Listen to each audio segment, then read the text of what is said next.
신앙의 신앙됨의 기준은 사랑입니다. 사랑이 있어야 믿음입니다. 하나님은 사랑을 가지고 있는 사람을 쓰십니다. 그 사랑은 먼저는 하나님을 사랑하는 사랑이요, 그리고 나서 이웃을 사랑하는 사랑입니다. 제가 지난주에 참 은혜로운 그 하나님의 이야기를 들었습니다. 언제나 그런 이야기를 들을 때마다 제가 느끼는 것은 제가 들은 게 아니라 하나님이 들려주시는 이야기로서 듣습니다. 하나님께서 일로 와봐라, 내가 참 아름다운 이야기를 들려줄게. 구미에 있는 한 교회에서 있었던 일인데요, 그 교회 장로님께서 말씀을 하십니다. 한 남자 집사님이 편의점을 갔습니다. 편의점에 갔더니 두 명의 태국 남녀분들이 대화를 하는데 못 알아듣죠, 당연히. 근데 얼굴에 수색이 가득하고 근심이 가득하여서 잠시 살아봤는데 그 두 태국인의 근심 어린 이야기를 장면을 보면서 마음이 너무 감동이 왔다고 합니다. 그러니까 이제 손짓발짓 하면서 이렇게 사용하면서 무슨 일이냐고 물어보니까 일자리가 없어가지고 너무 생계가 어려워서 굉장히 힘들다는 얘기를 듣게 되었습니다. 그 남자 집사님이었을 때 그 두 분들을 데려다가 아르바이트 자리를 이제 소개시켜 주었습니다. 근데 자기도 아르바이트 자리가 어딘지를 모르지만 어쨌든 너무 마음이 이제 안쓰러워서 아르바이트 자리를 겨우겨우 알아봐서 두 자리를 준 겁니다. 근데 아르바이트는 말 그대로 직장이 아니기 때문에 아르바이트잖아요. 그래서 그 기간이 끝나면 또 다시, 하여튼 그분이, 남자 집사님이 그분들에게 할 수 있는 최대의 것으로, 공장에도 또는 농장에도 또는 과수원으로 아니면 어디든 간에 하여튼 최선을 다해서 그 두 분들 생계를 어쨌든 아르바이트라도 도와줘야겠다 싶어서 아름아름 하여튼 자신의 모든 걸 다 해서, 그게 소문이 난 겁니다. 그 두 분이 이 집사님의 어떤 이 섬김을 감동받고 얘기를 했습니다. 우리 아무개 분이 계신데 이렇게 아르바이트자를 소개를 시켜줘서 우리가 이렇게 지금 살아간다.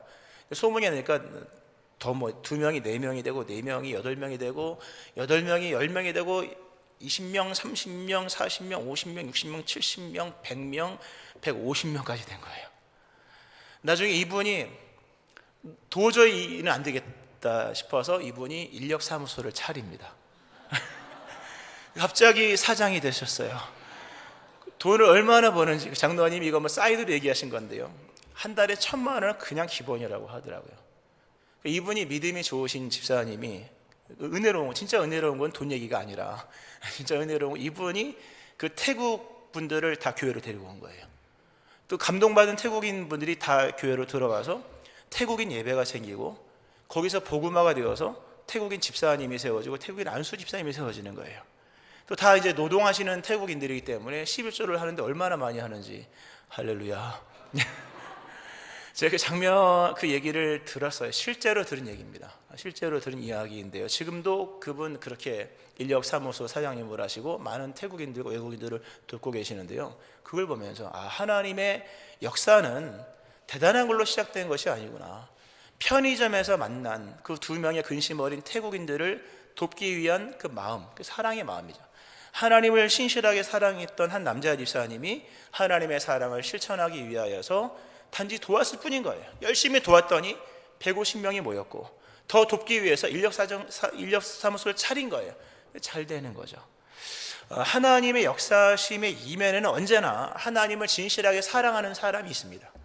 큰 이야기는 큰 계획으로 되는 게 아닌 거예요. 진실하게 하나님을 사랑하는 한두 사람의 사랑의 이야기가 나중에 커져서 밖에서 봤을 때는 위대한 이야기로 펼쳐지는 거예요. 그 얘기를 듣고 나서, 하나님께서 들려주신 그 얘기를 듣고 나서 제가 아는 한 목사님이 떠오르더라고요. 그 목사님은 그 아동들을 돕는 일이 있어서 아주 한국에서 귀하게 아주 쓰임받는 분입니다.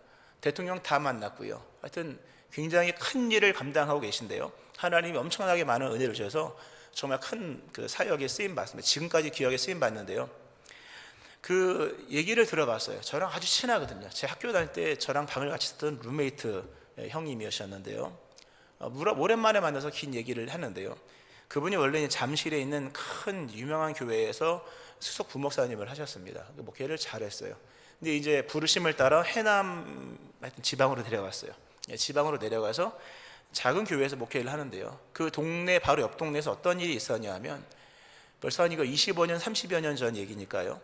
그 당시에는 뭐 이렇게 아동을 돌봐주는 이런 것이 없는 상태에서 맞벌이 부부가 이제 일을 하러 갔고, 집안에는 미취학 아동, 한 4살, 6살 또는 5살, 7살 정도 되는 그 남매가 이제 집에 있는 거예요. 근데 아이들 심심하니까 뭐 막 놀잖아요. 놀다가 저수지가 아닌 그 작은 웅덩이에 둘 다 빠져 죽은 거예요. 아마 내용은 그러겠죠. 동생이 빠지니까 언니가 들어갔든지 뭐 이렇게 된 거예요. 그래서 결국 아주 얕은 물 웅덩이에 둘이 빠져서 죽고 맙니다. 결국 이제 그 당시 옛날이잖아요, 벌써요. 그러니까 이제 아이니까 그냥 그 부모가 그 밭에다가 이제 양지 바른 곳에 매장을 한 겁니다. 근데 이제 법적으로는 사망 진단을 떼야 되잖아요.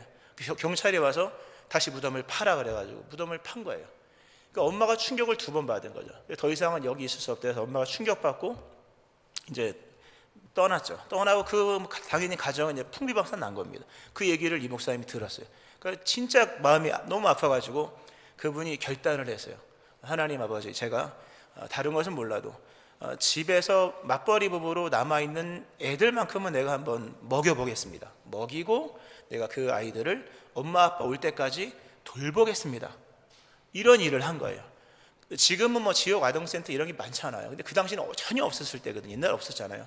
그러니까 그분이 그 지방에서 동네에 있는 아이들을 다 데려다가 공부도 가르치고 밥도 먹이고 뭐 이렇게 즐겁게도 하면서 그러기를 몇 년의 시간을 보내고, 나중에 나라에서 그런 비슷한 형식이 만들어지면서 이게 지금은 그런 센터들이 굉장히 많잖아요. 전국에 엄청나게 많아요. 근데 결국 하나님이 그런 일들을 그분에게 주시더라고요.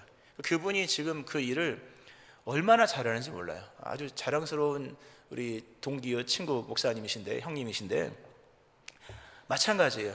특별한 뭐 큰 야망이 있어 한 게 아닌 거예요. 그러니까 자신에게 주어진 상황을 사랑했을 뿐인 거예요. 그 아이들을 사랑하는 마음으로 하나님을 향한 사랑이에요. 신실한 주의 백성들이, 하나님을 사랑하는 마음을 가진 주의 백성이 이웃을 사랑하는 마음으로 작은 일을 실천하고, 그리고 단기간이 아니라 신실하게 생을 걸고 했을 때 마침내 이렇게 큰 일이 일어나는 것을 보게 됩니다. 이런 이야기는 굉장히 많잖아요, 여러분. 뭐 최일도 목사님도 우리가 너무 잘 아는 얘기잖아요. 그분 막 뜨기 전에 유명해지기 직전 시작할 때 제가 20대 초반이고 그분이 30대였을 때 청량리 가봤어요. 제가 가서 만났어요. 그분 어떻게 됐냐. 근데 너무 잘 아는 이야기잖아요. 단순히 길에 쓰러져 있는 노숙자 할아버지 밥 주기 위해서 한 거예요. 그게 전부예요. 그게 지금까지도 그게 전부인 거예요. 근데 하나님 놀랍게 쓰시죠. 하나님의 역사하심의 이면에는 누가 있었냐면 하나님을 진짜 사랑하는 사람이 있는 거예요. 그 사람들이, 그분들이 하나님을 사랑하는 마음을 가지고 사랑을 하나님께 드리고 하나님의 사랑의 초점에 맞춰서 자신의 인생을 거기다 드리는 거예요. 사랑을 하며 살아가는 모습 속에서 마침내 역사가 일어나는 거죠. 그러니까 하나님은 하나님을 사랑하는 자를 통해서 일을 이루어 나가십니다. 우리가 큰 일을 계획하며 살아가는 것 위험한 얘기예요. 마귀가 옆에서 아마 막 붙일 거예요. 정말로 믿음으로 살고 하나님 영화롭게 하기를 원한다면 진짜 하나님을 사랑하는 사람이 되셔야 됩니다. 오늘 본문에서 처음 사랑에 대해 강조를 합니다. 처음 사랑을 되찾아와야 된다. 처음에 있는 사랑으로 돌아가야 된다는 말씀을 하시는 것이, 사랑이 없으면요 아무것도 아니에요. 오늘 에베소 교회를 돌아보면 에베소 교회에는 여러 열심을 다하는 노력과 행실과 행위도 있었고 수고도 있었고 인내도 있었습니다. 정의감이 투철했고, 에베소 교회 정의감이 투철했어요.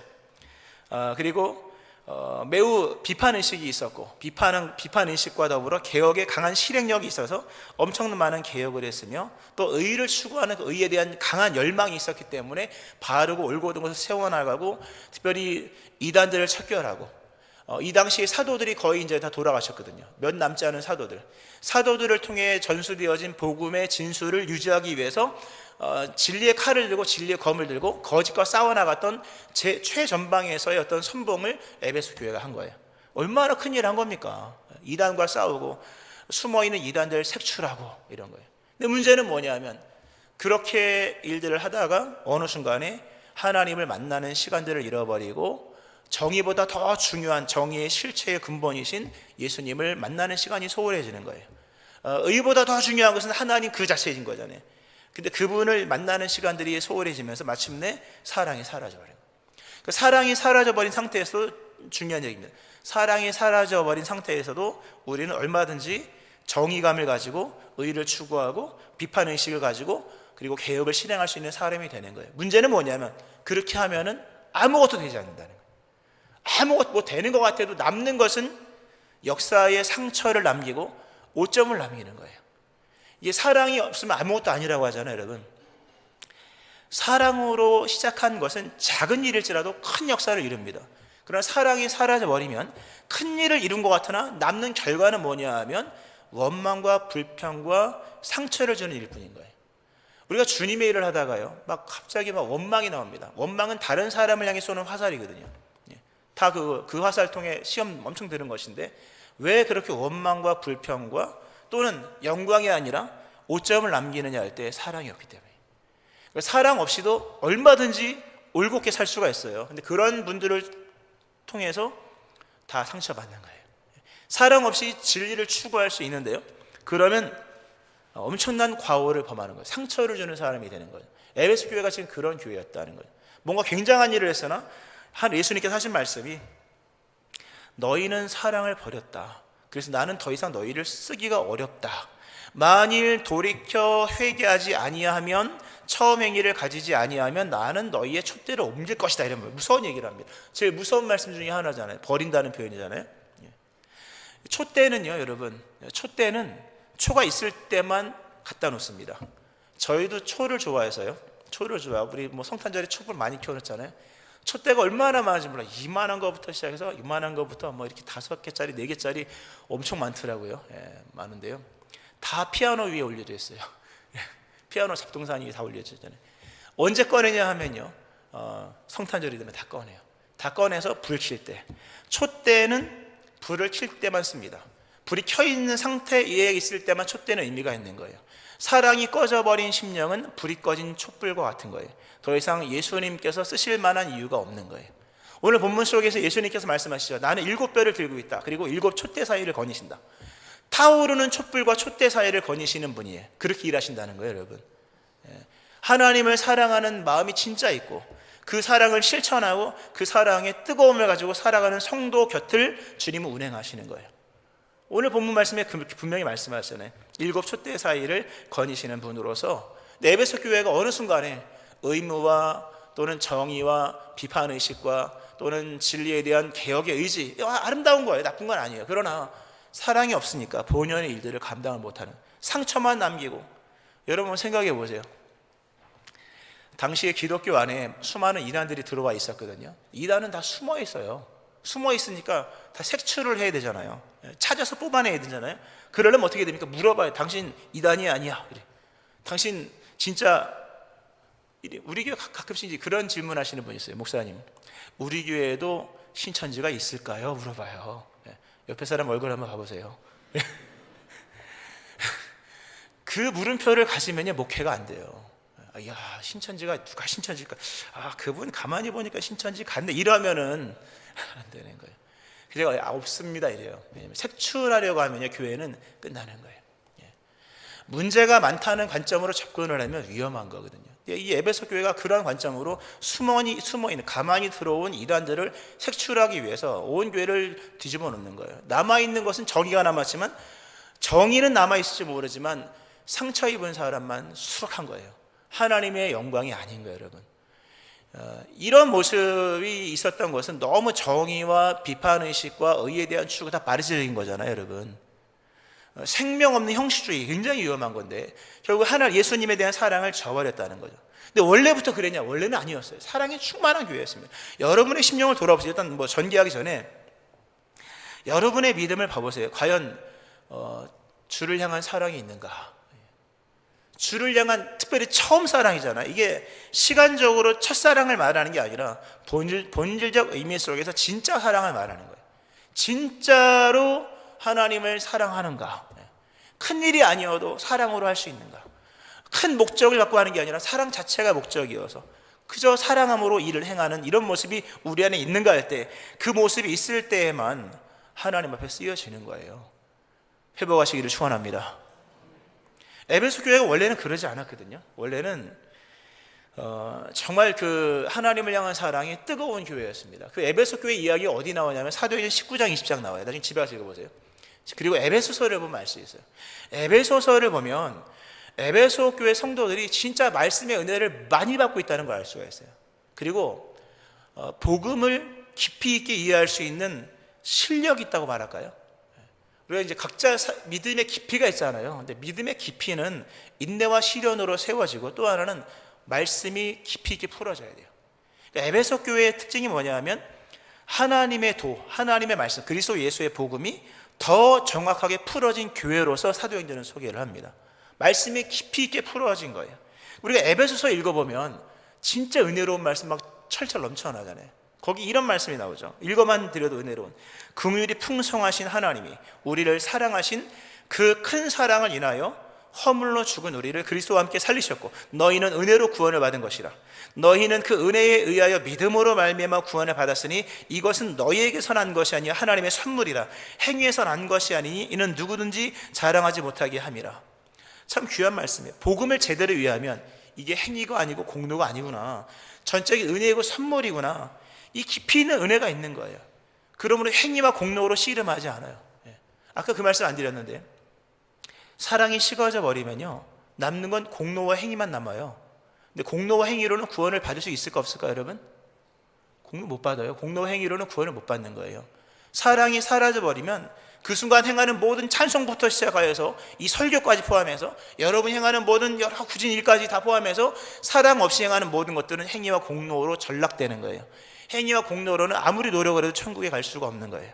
우리가 하나님 나라 갈 수 있는 것은 하나님의 사랑을 입었기 때문이고, 그 입혀주신 사랑에 응답하여 우리도 하나님을 사랑했기 때문인 거예요. 이걸로 천국 가는 거예요. 믿고 깨닫기를 축원합니다. 근데 그것이 사라져버리면 공로만 남는 거예요. 근데 에베소 교회는 처음에는 복음이 무엇인지를 깨달은 거죠. 그 은혜를 인하여 구원을 받은 것이구나.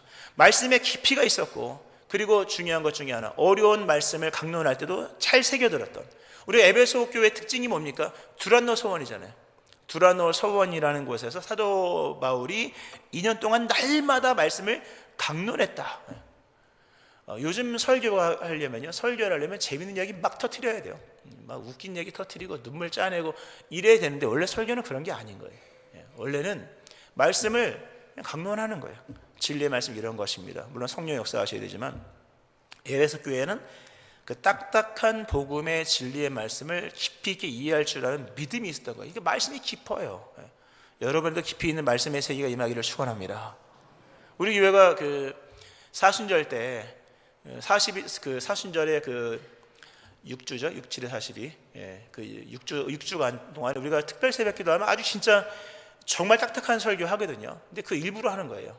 깊이 있는 복음의 세계를 듣는 습관을, 거룩한 습관을 갖지 아니하면요 얕은 설교만 듣게 돼요. 그러면 깊이 있는 신앙이 생길 수가 없는 거예요. 그래서 이제 그런 설교 말씀을 하는데, 사도 바울은 무려 2년이라는 시간 동안 그 딱딱한 말씀을 강론했는데 헬라인이나 유대인이나 다 듣더라. 말씀에 깊이가 있었다는 거예요. 당연히 공로, 행위 이런 게 없는 거예요. 열심을 내도 다 은혜로서 영광을 돌리는 거예요. 아주 그 말씀에 깊이가 있는, 이게 에베소 교회 특징 중에, 사랑의 특징 중에 하나고, 또 하나는 뭐냐면 에베소 교회는 성령 충만했어요. 사도행전 19장을 보면 사도 바울의 3차 전도 여행의 그 시작이 나와요. 근데 아주 위대한 질문으로 에베소 선교의 시작이 펼쳐지는데요. 한번 따라해 보실까요? 너희가 믿을 때 성령을 받았느냐? 사도 바울이 2차 선교 여행 끝나고 나서요, 다시 이제 3차를 회복하고 3차 여행을 에베소에서 시작을 했거든요. 근데 에베소 대륙을 밟으면서 어떤 질문을 던지고 시작했냐면, 너희가 믿을 때 성령을 받았느냐로 질문해요. 대단한 질문입니다. 제가 여러분에게 한번 그대로 질문해요. 너희가 믿을 때 성령을 받았느냐? 이 질문으로 시작된 선교가 3차 전도 여행이고 에베소 선교입니다. 그러니까 껍데기는 얘기하지 말자. 믿을 때 성령 받았느냐? 아닙니다. 우리는 성령이 있음도 듣지 못했습니다. 왜냐? 아볼로가 있었거든요. 아볼로는 요한의 세례만 알 따름이라 성령 못 받은 거죠. 사도 바울이 거기서 안수하고 성령 받은 사람 12명이 되고, 그로부터 성령 충만한 교회가 되는 거예요. 그러니까 성령 충만한 성도가 되면 당연히 뜨거워지죠, 여러분. 그러니까 성령은 여러분 안에 사랑을 회복시키는 거예요. 체험 이건 더 중요한 게 아니라 성령을 받으니까 사람이 뜨거워지고 그 심령 속에 하나님을 경외하는 마음이 생겨. 이렇게 성령 받음으로 말미암아 하나님을 뜨겁게 사랑했었고, 에베소 특징 중에 하나가 또 하나 뭐냐 하면 그 마음에 뜨거운 간절함이 있었어요. 애절함이 있었던 거예요. 누구를 향한? 성도를 향한. 그 에베소 교회의 이야기 중에 가장 멋있는 장면 중에 하나는 장로인들이 너무 멋있어요. 장로인들. 사도 바울이 에베소 교회를 목회를 마치고 주변 순회전도 마치고 나서 이제 다시 예루살렘으로 생명 걸고 갈 때에 밀레도라고 하는 항구 지역에서 그토록 보고 싶었던 에베소 교회 장로님들을 불러요. 그 장로님들이 아마 여러 온 것 같아요. 그 항구 바닥에서 무릎을 꿇고 기도하는 장면이 그렇게 멋있어요. 거기 이렇게 나와요. 거기에 보면 이 말을 한 후 무릎을 꿇고 그 모든 사람들과 함께 기도하니 다 크게 울며 바울의 목을 안고 입을 맞추고 다시 그 얼굴을 보지 못하리라 한 말로 말미암아 더 근심하고 배에까지 그를 전송하니라. 장로님들이에요. 무릎을 모두가 항구에서 꿇고 열심히 기도하고 바울의 목을 안고 입을 맞추면서 다시는 얼굴을 못 본다는 그 마음에 얼마나 큰 근심을 가지고 있는지, 아마 이분들은 아마 평생 죽을 때까지 사도 바울을 중보했을 거예요. 그렇게 눈물 뿌려 기도하는 멋진 장로님, 우리 교회에도 있을 것입니다. 할렐루야. 장로님들이 눈물 잘 안 흘리거든요. 화만 내지. 근데 우리 교회 장로님들은 눈물이 있어요. 같이 막 통성 기도할 때 있거든요. 가끔씩 교회 문제 있을 때. 그럼 막 눈물 흘리세요. 진짜로요. 눈물 흘리시면 기도해요. 그거 모르죠 여러분? 전 보니까 알죠. 아주 멋진 장로님들이 있는데요, 에베소 교회가 그런 거예요. 모두가 다 형식보다 더 중요한 하나님을 경외하고 복음의 진리를 깨닫고 정말 힘을 다하여 하나님을 사랑했던 교회가 에베소 교회인데, 어느 순간에 이 사랑이 사라져버리고 껍데기만 남고 바르게 올바르게 이런 얘기만 하고 있는 거예요. 그런 얘기하면 안 돼요. 바르게 올바르게 똑바로 교회를 세야 돼, 이런 거는 제가 알아서 할 테니까, 그죠? 그런 거 얘기하는 거 아닌 거예요. 교회는 하나님을 사랑이시다. 우리 서로 사랑합시다. 이게 전부인 줄로 믿으시기 바랍니다. 열심히 사랑하는 거죠. 이렇게 더 이상 첫사랑을 잃어버림으로 인하여 하나님께서 쓰시기에 너무나도 힘들었던 이 사람들을 향해, 이 사람들의 교회를 향해서 예수님께서 회복의 방법을 말씀하시는 것이 이렇게 말씀하십니다. 그러므로 어디서 떨어졌는지를 생각하고 회개하여 처음의 일을 가지라. 어디서 떨어졌는지를 생각하고 회개하여 처음의 일을 가지라. 회개하래요. 사랑을 찾으려면요, 다짐이 아니라 회개를 하셔야 됩니다. 내가 떠나온 길들을 다시금 돌아보면서, 떠나온 길이 어디예요? 주님이죠. 주님께로 돌아가는 회개를 해야 돼요. 무엇보다 결정적인 사건들을 회개하셔야 돼요. 내가 하나님과 틀어졌던 결정적 사건들, 성령이 내게 말씀하신 사건들을 회개하면서 아무쪼록 인생 전체를 하나님 앞에 돌이키면서 회개하는 데 힘을 써야 돼요. 여기 처음 사랑 잃어버린 분들 많은 것 같아요. 이 말씀을 전하게 하신 이 내용, 이게 뭐 시리즈가 아니에요. 오늘 이게 단편이에요. 오늘 에베소로 오늘 끝나는데요. 우리 모두 안에 어쩌면 처음 사랑을 회복해야 될 그런 필요가 있는 거예요. 오늘 예수님께서 우리에게 하시는 말씀이에요.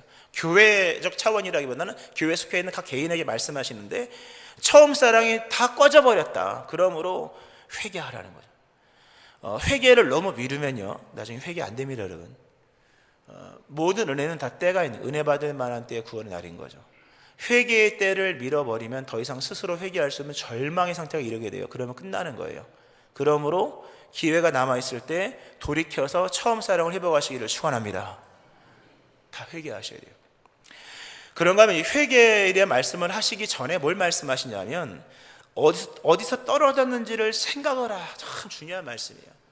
다시 한번 생각해봐라. 네가 옛날 어떠했는가? 옛날에 처음에 하나님을 사랑했었던 그때를 기억하라는 뜻이에요. 그때를 회상하라. 믿음이 식어져 버린 사람의 기억에는 아직도 감사하게도 옛날에 주를 섬겼던 그때가 기억이 남아 있을 것입니다. 우리가 젊었을 때, 우리가 주를 충성할 때 은혜를 더 받기 더 사모하여서 막 기도원에 쫓아가서 철야 기도를 하고, 정말 뭐 산기도를 하고, 다 옛날 얘기죠. 하고 정말 마음 뜨거워서 아침 일찍 교회 나와서 청소하고 순종하고 끝까지 남아서 기도하고 또 전화하고 신방하고 이런 마음들 있잖아요, 여러분. 그런 기억들 오늘 중요한 말씀이 뭐냐면 그 기억이 사라지기 전에 회개하셔야 되는 거예요. 기억이 사라져버리면요, 기회도 없는 거예요. 여러분 안에 첫사랑에 대한, 예수님을 향한 첫사랑입니다. 그 첫사랑이 아니고 예수님을 향한 첫사랑이 머릿속에 기억이 남아있는 것이 은혜인 줄로 믿으시길 바랍니다. 그 기억마저 사라져버리면요, 돌아갈 지점을 못 찾는 거예요. 하나님께서 우리들 마음속에 주를 향한 첫사랑을 생각나게 하셨다는 것은 회복이 가능하다는 얘기예요. 그것을 어떻게 하라? 생각하라. 여러분, 사랑의 회복은 뭐냐면 생각의 회복입니다. 여러분, 사랑이 뭘까요? 사랑은 오래 생각하는 거예요. 남편이 아내를 사랑하는 게 뭐라고 생각하십니까? 아내를 많이 생각하는 거예요. 아내가 갑자기 생각이 나요. 일하다가, 그리고 잠이 안 올 때 아내 생각이 나는 거예요. 그 아내를 생각하는 거예요. 그러면서 지난 날들의 아내에 대한 생각을, 그게 뭐냐면 사랑의 회복의 시작인 거예요. 남편에 대한 것도 마찬가지예요. 남편에 대한 생각을 하게 하십니다, 여러분. 회복의 시작은 언제나 생각의 출발이에요. 생각이 시작되는 거죠. 그러면서 주님에 대한 첫사랑도 마찬가지예요. 내가 옛날에 어땠는가? 주님을 처음 사랑했을 때 처음 사랑이 떠오르는 거예요. 그 생각을 계속 하셔야 돼요, 여러분. 생각이 회복돼야 믿음이 회복됩니다. 옛날에 어땠을까? 내가 기도했던 그 시간이 생각나는 거예요. 그리고 주님에 대한 생각을 많이 하셔야 돼요. 교회에 대한 생각을 많이 하는 사람이 교회를 사랑하는 사람이에요. 교회에 대한 생각이 일주일에 한 번도 안 난다, 가령. 일주일에 교회 가는 생각이, 단기 선교를 갔다 왔나 안 갔다 왔나? 아직 안 갔습니다, 여러분. 중고등부 수련회가 있었나 없었나? 다 지난주 있었거든요, 여러분. 생각이 없는 사람은 사랑하지 않는 사람이에요. 교회 생각이 일주일에 단 한 번도 안 난다, 그 사람 죄송하지만 교회 사랑하는 사람 아니에요. 남편 생각이 일주일 내내 한 번도 생각이 안 난다, 그럼 끝난 거예요, 여러분. 모든 것은 생각의 회복부터인 거예요. 여러분 안에 첫사랑의 그 첫사랑, 주님을 향한 첫사랑에 대한 그리움이 회복될 때까지 그 생각을 하셔야 돼요. 진짜로 그때 기도했던 것 같은 기도했던 그때 생각을 하면서 충분히 오래오래 생각을 하는 거예요. 그럼 마침내 그때로 돌아가고 싶은 마음이 생겨집니다. 그때로 돌아가고 싶은 마음이 생겨지고 그때가 회개가 열매를 맺을 때인 거예요. 할렐루야. 첫사랑을 잃어버린 상태로 내버려 두면요, 큰일 납니다, 여러분. 촛대를 옮긴다고 하잖아요. 잠언은 이런 말씀이 있습니다. 모든 지킬 만한 것 중에 더욱 너의 마음을 지키라. 생명의 근원 이에서 남이라. 너무 잘하는 말씀이죠. 지킬 만한 것보다 더욱 너의 마음을 지켜라. 왜냐하면 모든 생명의 근원은 너의 마음 안에 있는 것이다. 즉 나의 마음에 근원이 있다는 거예요. 그 근원을 지켜나가지 못하면 껍데기도 못 지키는 거예요. 이렇게 설명을 하면 제일 쉬울 것 같아요. 여러분의 마음 안에 있는 천국을 지켜나가지 못하면요, 나중에 천국도 못 가는 거예요. 생명의 근원을 잃어버린 사람은 더 이상 생명을 지킬 수 있는 기회도 없는 거예요. 예수님께서 그런 말씀하셨습니다. 바리새인들이 하나님의 나라 어느 때 임합니까? 물어봤을 때 예수님께서 말씀하시기를, 하나님의 나라는 볼 수 있게 임하는 것이 아니요 또 여기 있다 저기 있다고도 못하리니 하나님의 나라는 너희 안에 있느니라. 너무 잘하는 얘기죠. 하나님의 나라는 여기 있다 저기 있다고도 못하고 볼 수 있게 이것저것이 아니라 하나님의 나라는 너희 안에 있느니라. 이게 얼마나 귀한 말씀이냐 하면요, 제가 질문 드려볼게요. 여러분 마음속에 천국이, 막 아멘하지 마시고요, 여러분 마음속에 진짜 천국이 있습니까? 죄송하지만 여러분의 마음에 천국이 없으면요, 천국 못 갑니다, 여러분. 천국의 근원은 여러분 안에 있어야 되는 거예요. 내 안에 있는 천국, 그 근원은 내 안에 있는 거예요. 물론 근원은 예수님이죠. 내 안에 있는 천국, 그 사람이 이 땅에서 천국의 삶을 누리다가 마침내 천국에 들어가는 거예요. 여기 있다 저기 있다고도 못하는 거예요. 천국이 저 하늘나라에 있다, 맞죠? 맞는 얘기지만 내 안에 천국이 없다면 저기도 못 들어가는 거예요. 여러분 안에 천국이 없다면 죄송하지만 못 들어가는 거예요, 여러분. 천국의 근원은 여러분 안에 있는 거예요. 물론 그건 우리의 어떤 자아적인 어떤 의지나 예수님의 은혜의 선물인 것은 분명하지만 내 안에 천국이 없고 지옥이 있다, 그 사람 지옥 가는 거예요. 지옥도 마찬가지. 누가 지옥 가냐 할 때 요한복음에 예수님께서 그런 말씀하시잖아요. 굉장히 중요한 말씀 많이 하시잖아요, 요한복음에서. 그를 믿는 자는 심판을 받지 아니하는 것이요 믿지 아니하는 자는 하나님의 독생자의 이름을 믿지 아니함으로 벌써 심판을 받은 것이니라. 그 정죄는 이것이니 곧 빛이 세상에 왔으되 사람들이 자기 행위가 악함으로 빛보다 어둠을 더 사랑하는 것이니라.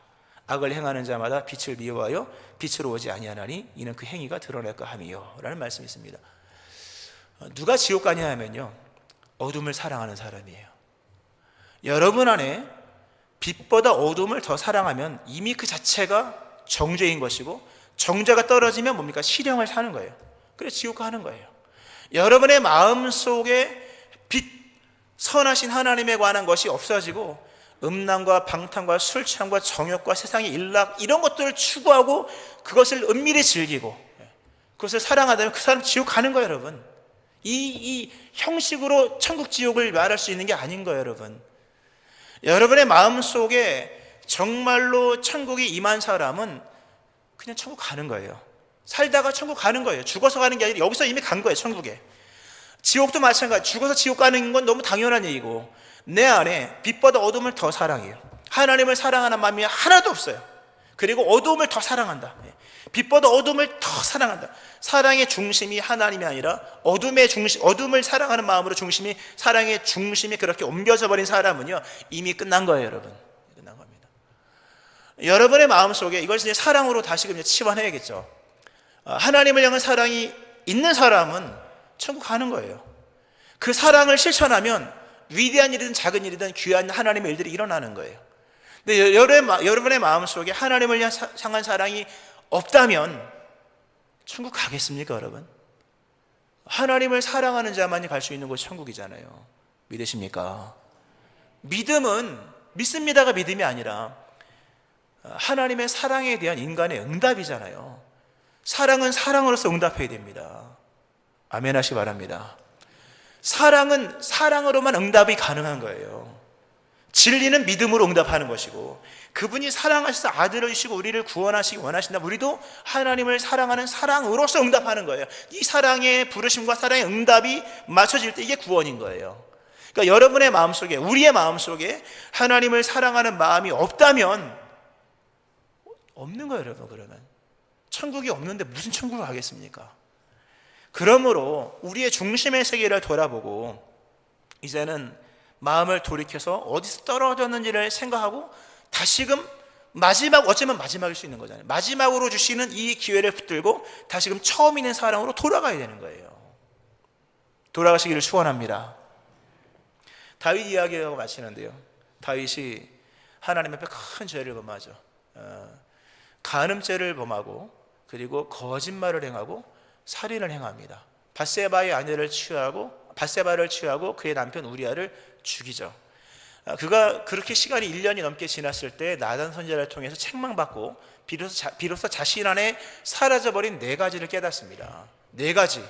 그가 4가지를 얘기하죠. 자기 안에 정한 마음이 사라졌어요. 정한 마음이라고 하는 것은 올곧은 마음을 말하는 거예요. 이것은 깨끗한 마음이라도 말할 수 있고요, 오직 자기 마음의 이전까지는 하나님 한 분밖에 없었어요. 근데 마음속에 둘, 셋이 있는 거예요. 제가 숫자로 얘기하면요, 숫자 1일 때가 깨끗한 거예요. 2부터는 더러운 거예요. 믿음의 세계 속에 마음에 하나님만 계셔야 돼요.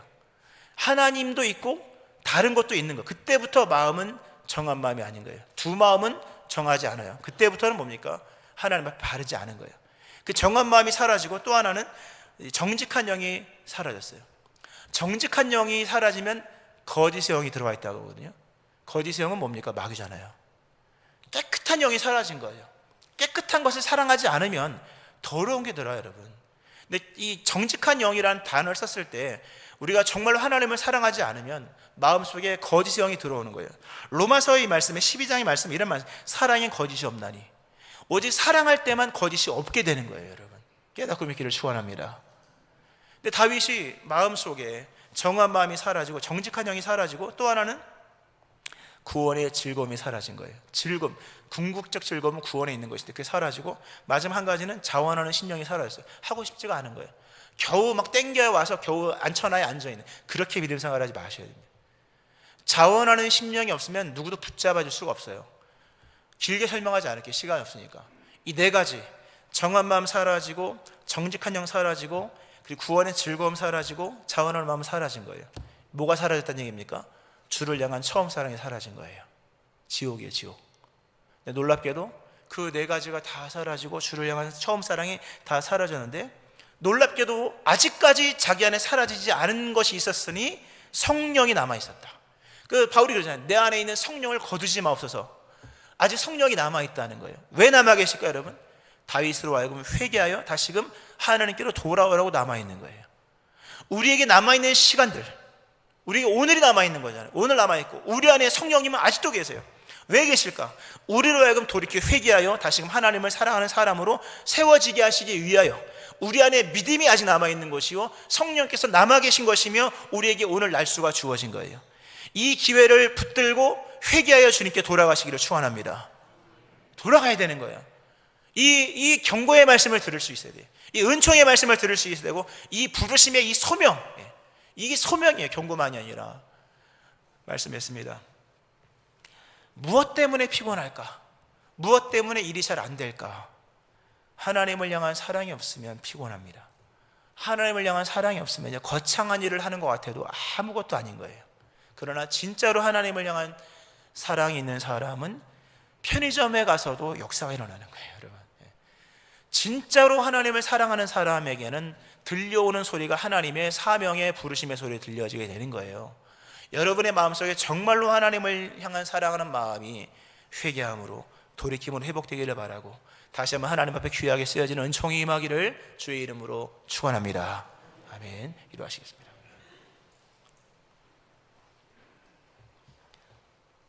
그러므로 어디서 떨어졌는지를 생각하고 돌이켜 회개하라. 만일 회개하지 아니하면 너에게는 촛대를 옮기리라 말씀하신 이 말씀을 봅니다. 하나님 아버지, 어느덧 우리 마음속에 불이 꺼져버리고 주를 향한 사랑은 식어져 버린 채 생명 없는 형식주의에 빠져버리며 우리의 외형과 껍데기로서만 믿음 생활하는 모습이 남아있는 것을 보게 됩니다. 하나님 아버지, 오늘 이 말씀을 통하여 찾아오신 하나님의 음성을 듣고 이제는 돌이켜 회개하며 처음 사랑의 행위를 가지고 다시 주님께로 돌아가서 씻음 받으며 뜨거운 마음으로 주님을 사랑하는 성도님들 다 되게 하여 주옵소서.